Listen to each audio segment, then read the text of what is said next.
Shalom.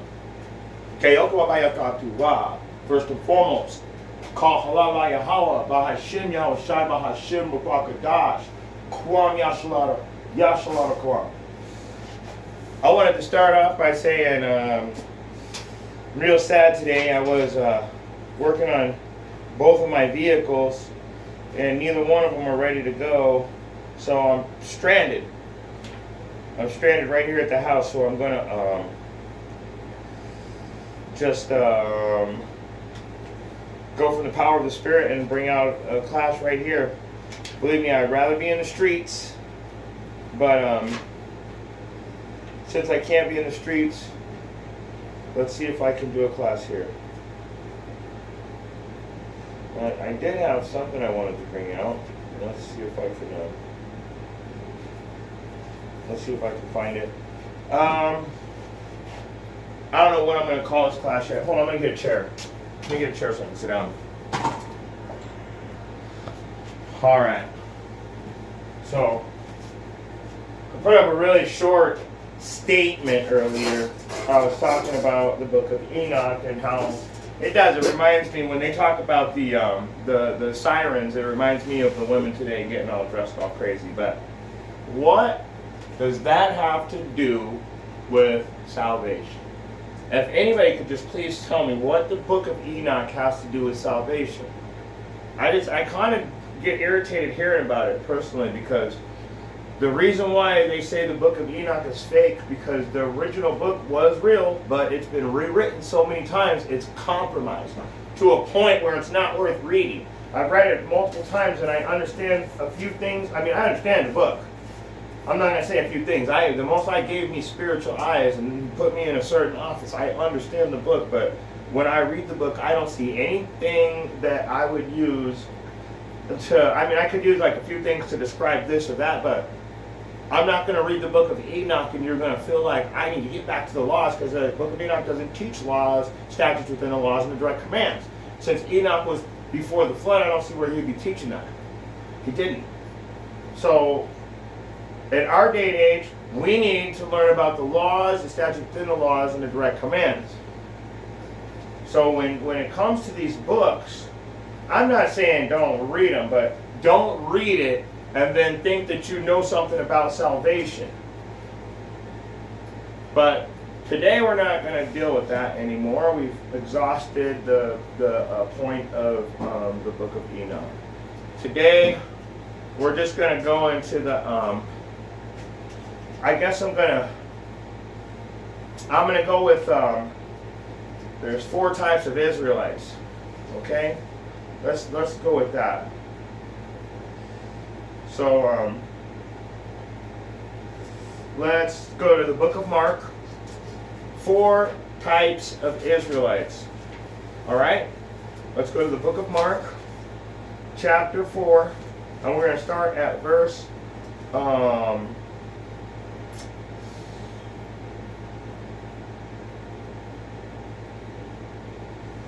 let's start at verse 14, okay?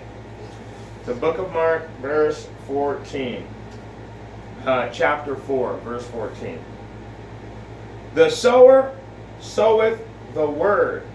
So, when you hear in the scriptures that the sower and the sower sowing the seed, the sower is the elder apostle. The elder apostles. And what are they doing right now? They're teaching the children of Israel, right? So they're sowing the word. The sower soweth the word. You could also say the prophet teacheth the scriptures correctly. Number 15. And these are they by the wayside where the word is sown, where the word is being taught, right there on the highways and the hedges. But when they have heard, Satan cometh immediately and take away the word that was sown in their hearts. And we saw that last week in my class, demons surrounding me for the whole class. I brought that verse out and literally Satan jumped up right behind me. And these are they likewise which are sown on stony ground, who when they have heard the word, immediately receive it with gladness. and have no root in themselves, and so endure but for a time. Afterwards, when affliction or persecution ariseth for the word's sake, immediately they are offended. So, the first type of Israelite is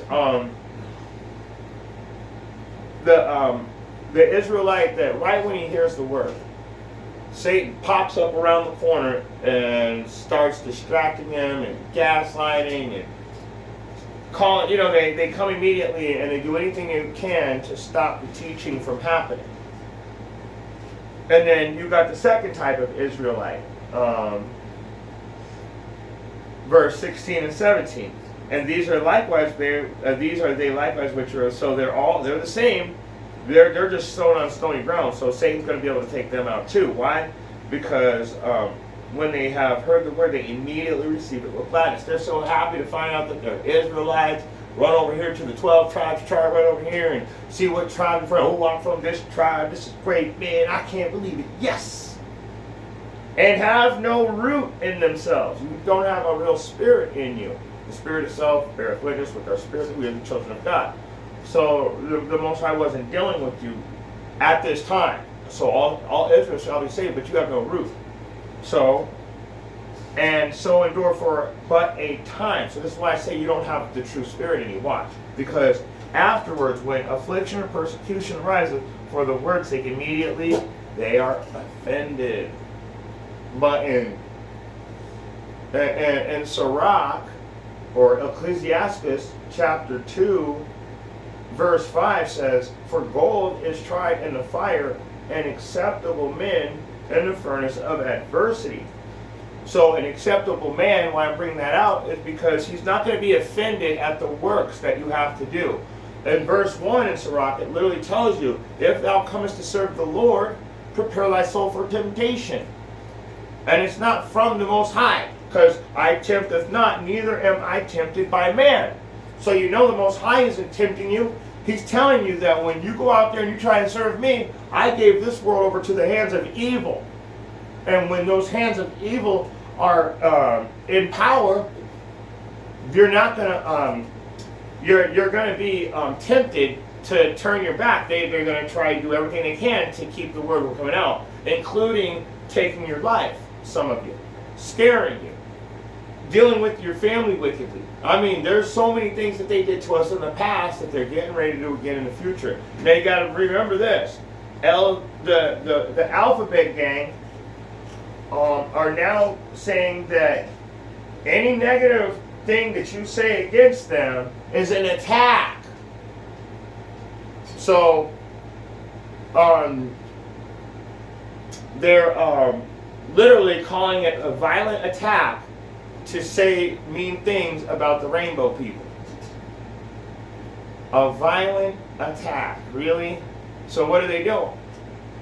They're trying to make laws to stop you from verbally abusing the rainbow people, because now it's a violent attack according to them, because they've decided that anything goes in their mind. Whatever their mind can think of, that's what they can do. So that's stopping. That's the beginning of the end. This is the famine of the word. It's coming. And this is how they're going to be able to legally take out the prophets. But now that I've gotten out the subject, let's just pull it back together. Let's pull it back together. So you guys are going to be really offended. Immediately, you're going to be offended because you know that they're going to take the word away.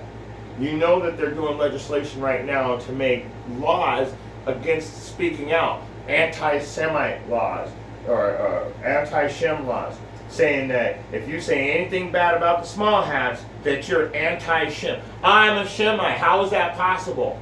In fact, the people, and it just gets into a whole different thing. So, this famine of the word is coming. And so when you guys find out that there might be persecution arising for the word's sake, you're immediately you're immediately offended. What, you trying to get me killed? Are you trying to get me killed? Out here telling me to worship when you know that they're about to make it illegal. He that seeketh to save his life, that same shall lose it. But he that loseth his life for my sake, that same shall find it. So in other words, when you take matters into your own hands, hasten not in time of trouble, let the Most High take care of it. But when you take matters into your own hands and try and save yourself, you're going to end up dead. But if you give up and you let the Most High, Yahweh, Baha, Shem Yahushai, take care of it, you're going to find life. Because that means you're going to have to give in and start keeping the instructions the way they were taught. Let's keep going. Verse 18. This is the third type. This is the third type. Okay? And these are they which are sown along thorns, which hear the word. They hear it too. But these guys, they ain't having it. Watch. They ain't having it. They heard the word and they were just like this. This is exactly how they are too. The cares of this world and the deceitfulness of riches and the lust of other things entering in choke the word, and it becometh unfruitful. So in other words, to them, it seems like grievous to follow these instructions because it has nothing to do with them getting rich or having any of the entertaining things that are in their life, the things that block out Yahweh. So Yahweh's already been blocked out from these people. That's why I told you in the beginning, they ain't having it. They're going after life and lusts and anything they can get their hand. If it's against the law, I've seen so many videos where people are drawing their line in the sand saying, I'm going to eat me some crab dick, I'm going to eat me some pork. And you know what? One lady's there in there chopping up a cat, asking if they can buy a cat from the damn Chinese people. Well, we like to eat cats. That's interesting. So, the lusts of this world, just saying, just with that one thing alone, just eating just disgusting, nasty behaviors. But that's what you want. For some reason, people want anything but what's good for them. Oh, it's got to be bad for you. It's got. That's why it says, woe unto them that make good for evil and evil for good. You're going to die a horrific death for that. So, when you're lied to about riches, because riches can't save you, only Yahweh B'Shem Yahushai can save you. And the lusts of the world, the cares of this world. Well, I got to go do this, and on Tuesday I got to take care of that. No. Next Saturday I've got all these plans. I can't be a part of this. I got stuff to do. I've got meetings every Saturday. I can't go out on Saturday day. I can't do this, that. So it's all this stuff makes the word unfruitful. Also, it chokes the word right out of you. It just makes it over. But now we got the fourth type of Israelite. This is the one right here. The first three are all the same. In fact, the funny thing about the where is it? I had notes on that.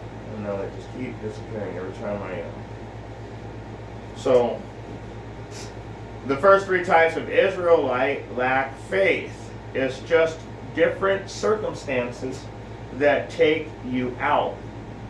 Okay? So like the third type of Israelite, like I was telling you, the cares of this world and the riches. So they those people are also, they like to have instant reward too. I almost forgot about that. Instant reward, instant gratification.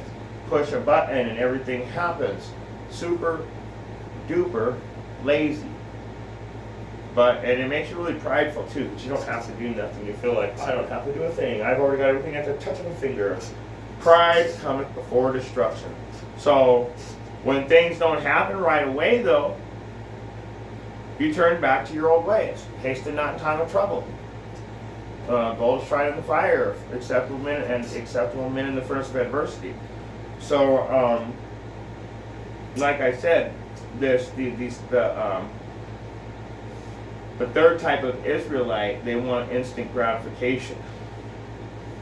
The second type of Israelite, like I told you,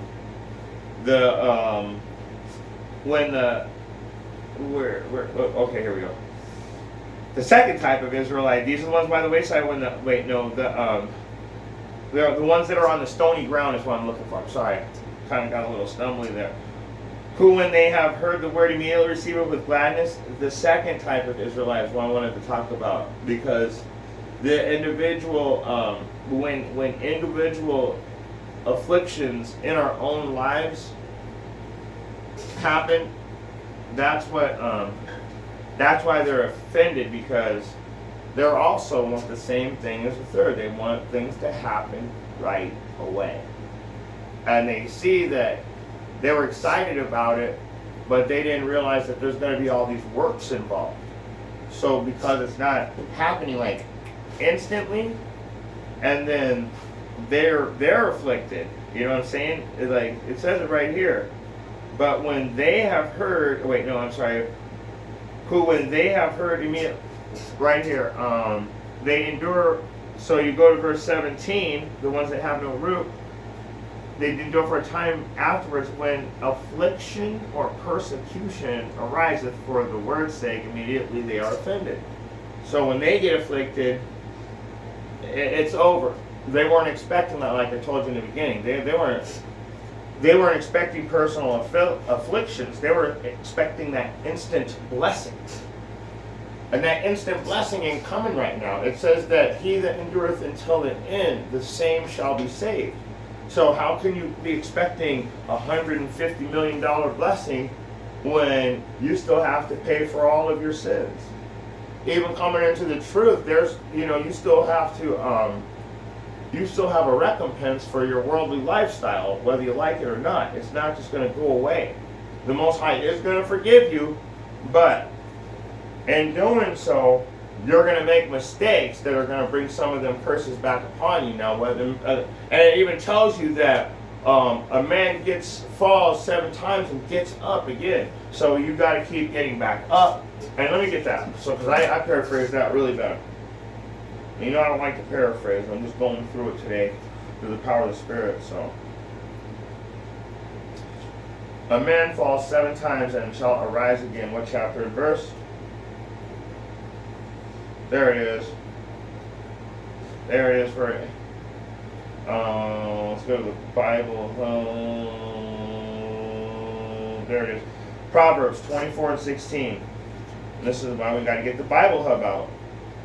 For a just man falleth 7 times and ariseth up again, but the wicked shall fall into mischief. So what happens? Individual afflictions happen to you in your own lives, and immediately you are offended. But a just man, a righteous man, when he gets that same affliction that you got offended about, went right back to the world because you were mad because you didn't get instant gratification. The just man, that it's going to happen 6 more times to him. You know what he's going to do? He's going to keep getting back up. He's going to keep coming back to the Most High. While the other people are offended, they want to go back to the world. So it shows you that you worship Satan. You don't worship Yahweh Hashem, Yahweh Shai. And then, of course, the first, they never got anywhere. Satan came before they even finished hearing the word and took it away. But let's go to that last person real quick. These last Israelites. This is the 1/3. Let's get into the 1/3 real quick. This is Mark 4:20. And these are they which are sown on good ground. They're weaned from the breast, drawn from the milk. They go precept upon precept. They learn 100% truth from the elders that are not taking money from people. The elders that do not have a 501c3, which is a compromised doctrine. Like I said, if you got 50% of the truth, you're lying half the time. So when is it truth and when is it lies? Now we have to verify everything you say. So like when I said you got to go to this person is taught under the elders that are righteous and sincere. And let's get it again. And these are they which are sown on good ground, which hear the word and receive it, and bring forth fruit, some 30-fold, some 60, and some 100-fold. Good fruit, not corrupt fruit. There's a difference. So, the third type of Israelite, the first three types of Israelites, they all lack faith. We get that.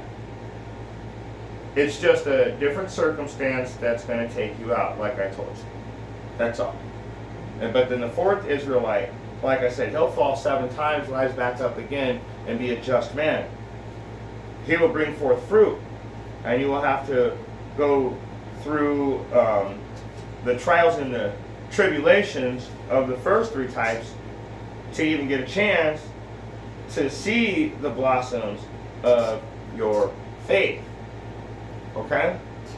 So, in other words, you're going to have to go through Satan coming immediately, trying to gaslight you, trying to make you question the truth that you learned. You're going to have to have personal afflictions in your life and fall down from that and rise back up again. You're going to have to repent and let go of the worries of the world, the lusts of the world, and the riches of the world. You're going to have to let that go. You're going to have to let that go. That's the trials and the tribulations of the first three types.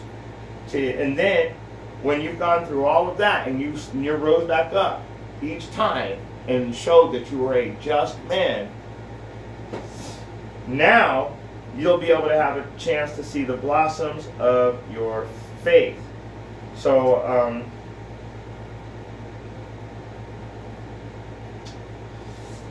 so now that we've made it through all that, we can finally start learning about who we are and our heritage and the real blessings. But first we got to go through all these trials and tribulations even to get to the truth. Just like going through all these different camps. If they have a 501c3, they don't teach the truth. And they know it, and we know it, now you know it. That's all there is to it. Let's go to the book of Romans real quick. Let's see if we got some more precepts. Book of Romans, chapter 2, KJV. I'm going to have it right now. I'm not just using the Bible. That's why I'm faster using the Bible on computer. Romans chapter 2, and let's see where we're going to start.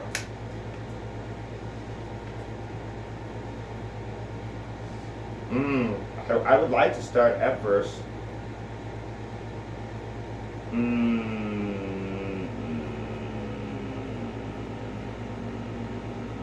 Verse 11.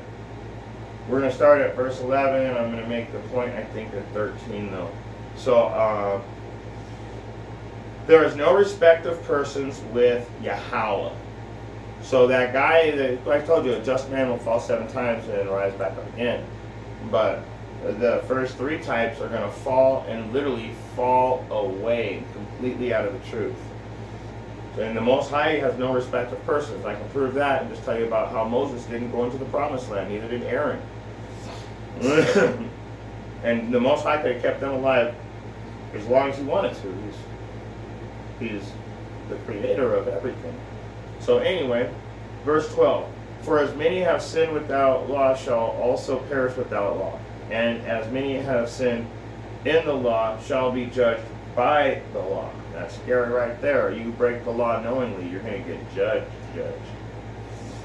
The people that didn't know about the law, they're going to get judged, but it ain't going to be the way your judgment is, because you knew better. Verse 13, here's the point. For not the hearers of the law are just before Yahweh, but the doers of the law shall be justified. So, that just man, what is he doing? He got up. 7 times in a row, showing that everything, that all the trials and tribulations of life that tried to knock him down, he was able to overcome these obstacles. He wasn't just a hearer of the word, he became a doer of the word. And so now he's going to start bringing forth fruit. But, in fact, application, it should be pretty easy after you've stuck to it throughout all of the trials and tribulations. To apply yourself now, you might as well, if you're going to go through all that and just come back to the Most High, you best be keeping the laws, because it's just stupid if you're not. What a waste of time, right? Just to be out there, just to be out there. So if you're going to fall 7 times and rise back up, you're going to apply yourself. And that way, it'll be very easy for you to receive the milk. What is the milk? It's the basics in the Bible, pursuant to the book of Isaiah chapter 28 and verse 9. Whom shall I teach knowledge? And whom shall I make to understand doctrine? Them that are weaned from the milk and drawn from the breast. For precept must be upon precept, precept upon precept, line upon line, here a little, there a little. For with a stammering lip and another tongue will he speak to this people. So, being weaned from the milk and drawn from the breast, which I've been saying wrong all day. Now, that's why I hate paraphrasing. So, it's saying when you learn the basics correctly from the real elders who aren't compromised by government programs, now, and then they teach you how to use the Bible correctly. How to say, okay, I'm talking about this, let me verify it over here in the Bible, let me verify over here, now let me prove it right here. Okay, precept upon precept, line upon line, here a little, and there a little. And of course, with a stammering lip and another tongue, he will speak with his people. In this day and age, the English language is a stammering lip from another tongue.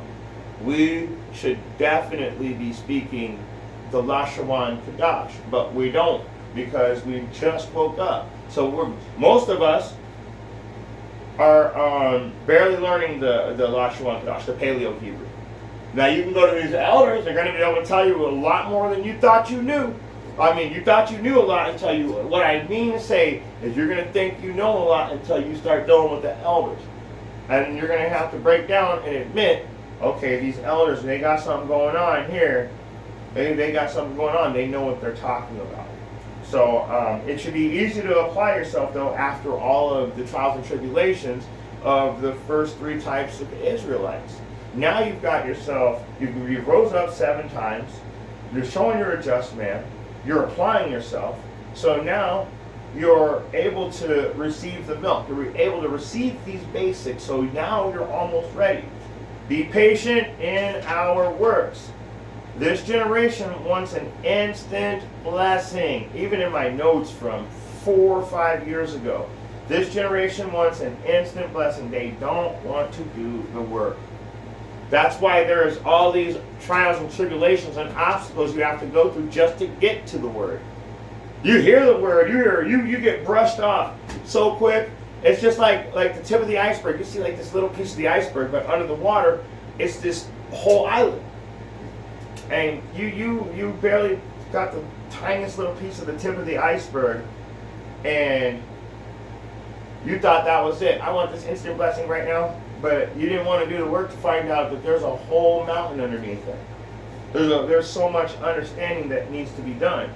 So the generation of today, they're not going to receive salvation. One third, but nobody else. The people of today don't even believe that there's a God, but they believe in devil. That's funny. They believe that there's a devil. But the devil has to work for God, and he goes to and fro from heaven to earth, but the devil's real, but God isn't. That's crazy. Let's worship Satan because he allows us to do anything we want. God has rules. We don't want rules. Crazy. Let's get some more precepts, and then we'll find out how much further I want to go. Let's go to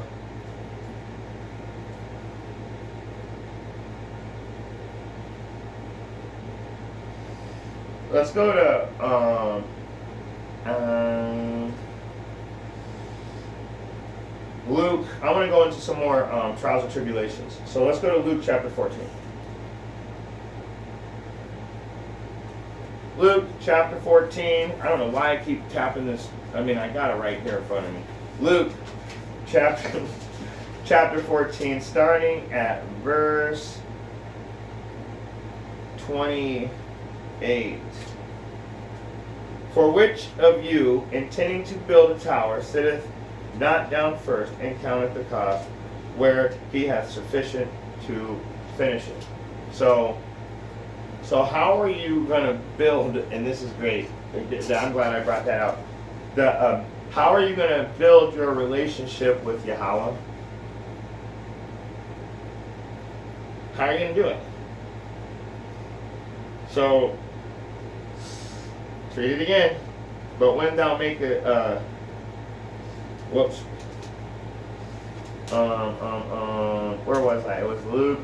I was about to go all the way up. So let's read it again. For which of you intending to build a tower sitteth not down first and counteth the cost, whether he have sufficient to finish it? So, building a good relationship with Yahweh.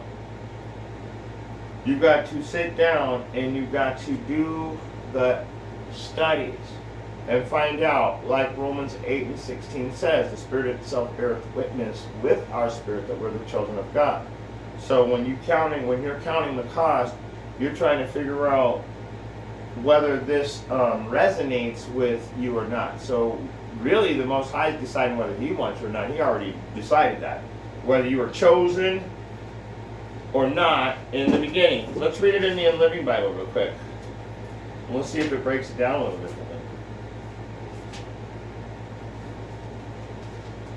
Luke chapter 14, starting at and reading verse 13. Luke 14 and 13.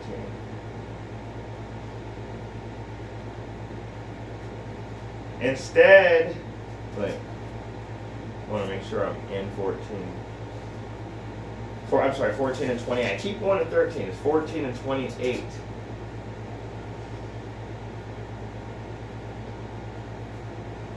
But this is what it says. But don't begin until you count the cost. For whom would begin construction of a building without estimates and then checking to see if you have enough money to pay the bills?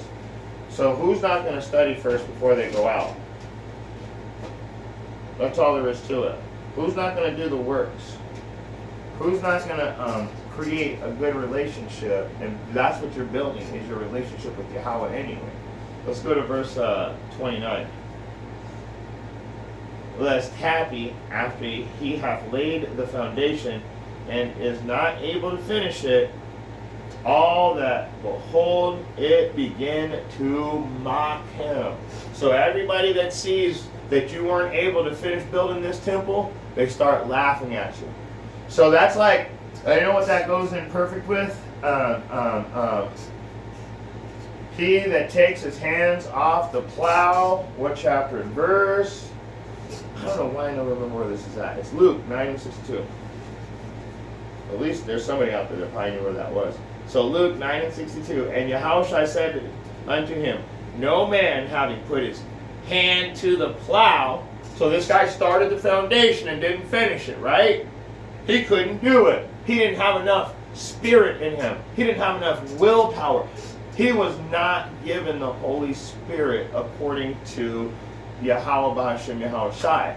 He was in his own vain imagination. I'll show you. Watch this. So, and Yahweh Shai said unto him, no man having put his hand to the plow and looking back is fit for the kingdom of Yahweh. So this guy couldn't finish the building. Why? Because he was not fit for the kingdom. He took his hand off the plow. He was unable to finish the work. Let's read it again. Lest happy after he hath laid his hand, laid the foundation is lest happily after he hath laid the foundation, and is not able to finish it, all that behold it begin to mock him. So, let's bring that into spiritual terms. Okay? Okay. So what's really happening here is you started doing the works, and you started doing the work, and you stopped doing the works. And most of the times it's because you're one of the first three. Either Satan came in immediately and he took the word from you, or you became offended with your own trials and tribulations of life, or you rather worldliness, riches, the cares of the world, the deceits of the deceit of riches, the cares of the world, all that stuff. Where is it? How am I in? Let me go back to Mark.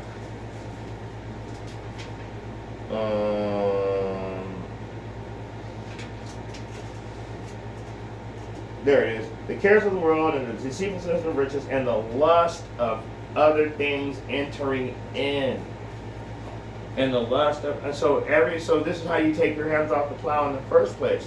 So when you're building this foundation and you stop working on it, it's because you took your hands off the plow. You stopped doing the work. See, when you're building a foundation, you didn't have enough spiritual power to finish building the house. So you left off your works and you had to go back to the world. There's no other explanation. Where did you go if you didn't go back into worldliness? Where did you go? But here's the really funny part. Now that you didn't finish the foundation, and now that you came back in the world, all them people that you were trying to convince to listen to you, that told you that you weren't going to make it, those are the ones mocking you. Guess who it is? Guess who you told to do this, that, and the third, and come back to the law, statutes, and commandments, but you wouldn't do it yourself. Guess who you told to do that first? Your family. So your family that is mocking you and picking on you about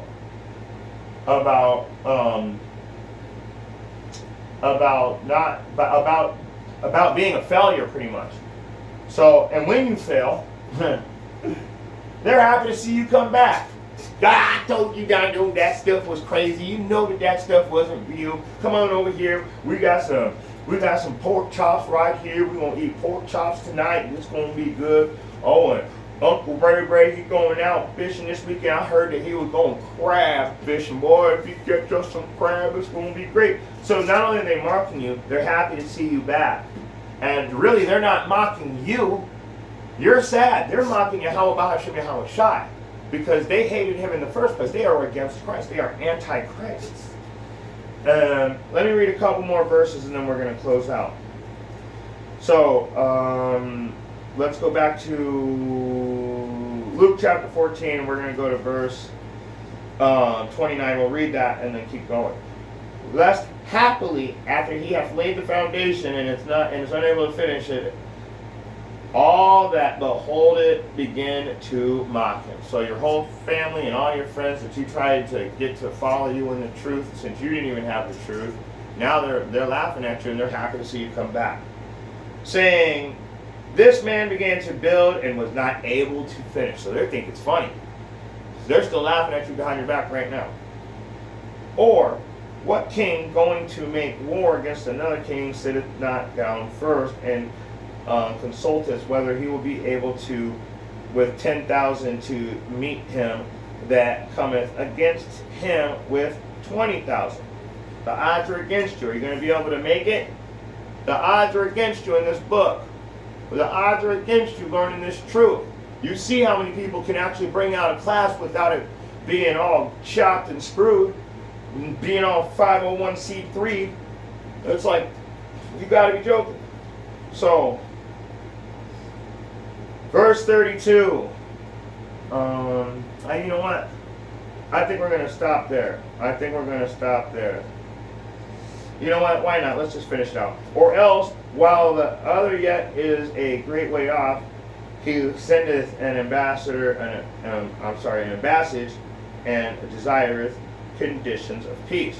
So likewise, whoever he be of you that forsaketh not all that he hath, he cannot be my disciple. Ooh. So, those that forsaketh all that they have, and you shall be in want of no thing. Let's go to Psalms 34:10 real quick. Because if you forsaketh all that you have, that means you don't care about this worldliness. You don't care about material objects. You can burn that tonight, Father, but really I just want to be with you. My reward is in the kingdom. This money is not going to save me. Okay? Let's go to Psalms 34:10. The young lion do lack and suffer hunger, but they seek the Lord. They that seek Yahweh shall not want any good thing. Let's read number 11 for the sake of it. Come ye children, hearken unto me. I will teach you the fear of Yahweh. Okay? Okay, so let's go back over here, 32 or 33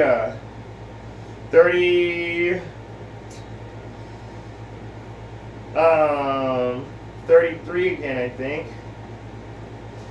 So likewise, whosoever he be of you that forsaketh not all that he hath, he cannot be my disciple. So you can't. You're in want of worldly things. You're in want of anything other than this truth. You can't roll with the Yahweh Bahashim Yahweh Shai. It's just like we say.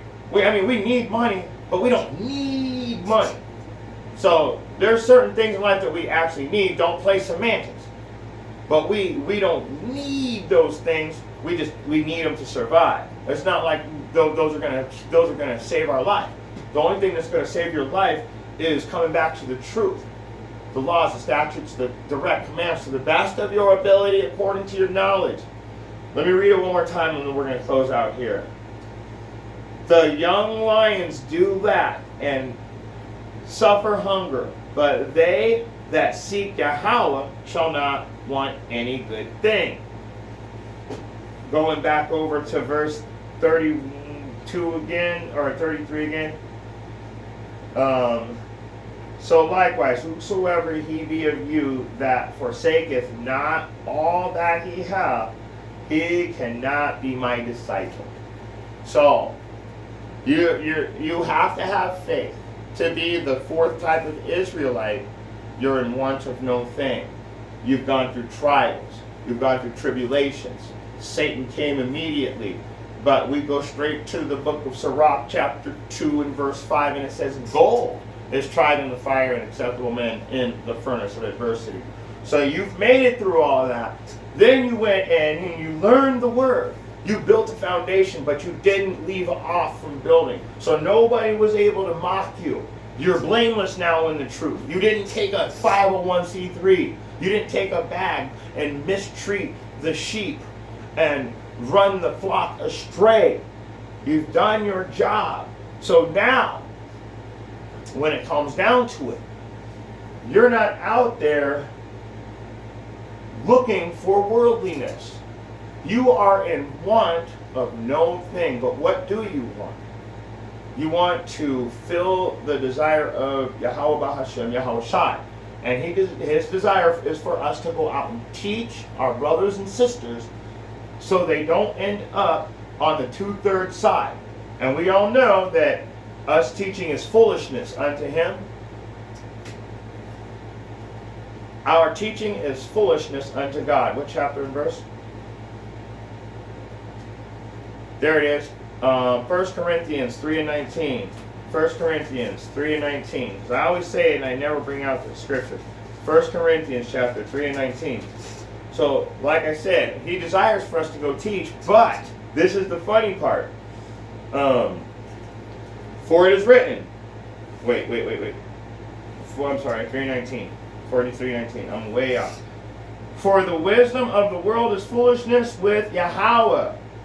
For it is written, He taketh the wise in their own... Wait, where is it? That wasn't it.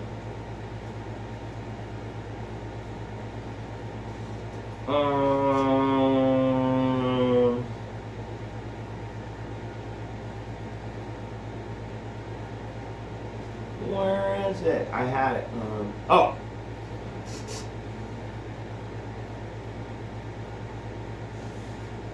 Hold on.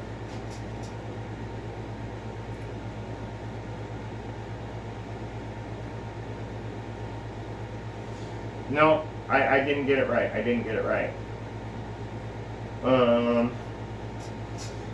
For our teaching is foolishness to God, but He blesses us. I don't know how it goes. See, this is the messed up thing.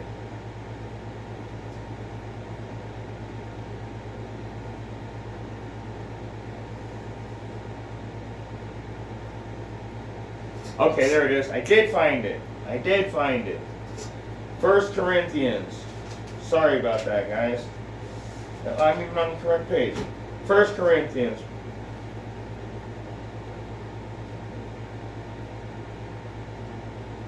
There it is. I found it. Like I said, we're supposed to go out and build this foundation and teach, but it's truly just foolishness to him. You know why it's foolishness? Because he can make all this right, but he's going to go by what he wrote because he's a man of his word. And so, I'm telling you guys right now, it's probably funny for him to see, but to us we take this very seriously. But let's read it. 1 Corinthians chapter 1 and 21. For after that, the wisdom of God, or the wisdom of Yahweh, the world by wisdom knew not Yahweh. It pleased Yahweh by the foolishness of preaching to save them that believe. It pleases our Father. What does it say? That our preaching is what? Foolishness. By the foolishness of preaching to save our people. Because he could do it all he wants.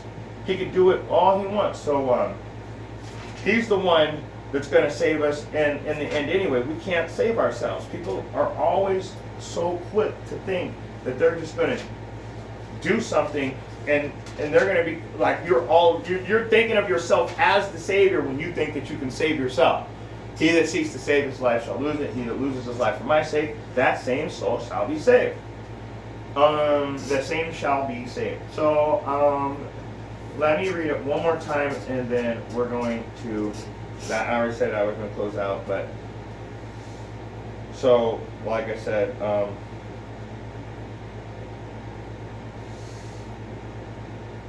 so likewise, whosoever he be of you that forsaketh not all that he hath, he cannot be my disciple. So what do? You give up this worldly life and you go out and teach the word. Even though it's even to the Most High, the foolishness of preaching, so his people shall be saved. He knows that he could save everybody, but he wants to see our faith. He wants to see us show our faith. And I'm gonna let it go there. I got a whole bunch. I got like 2 or 3 pages more of precepts on this. I don't know why, but I can keep going. But I'm just gonna go ahead and stop there, and I'm gonna go back and just remember this. I always bring out my favorite new verse for this month. I told you I'm bringing it out all month, and next month I'll find something new. Revelation 22:7. Behold, I come quickly. Blessed is he that keepeth the sayings of the prophecy of this book. Follow the instructions. Keep the verse 14. Blessed are they that do his commandments, that they may have the right to the tree of life and may enter in through the gates into the city. At this time we have grace. So keep the laws, statutes, and commandments to the best of your ability according to your knowledge. And with that being said, if you have spiritual eyes to see, you have spiritual ears to hear the truth when it comes out, I hope that this lesson was exhorting. In other words, encouraging to you. Shalom.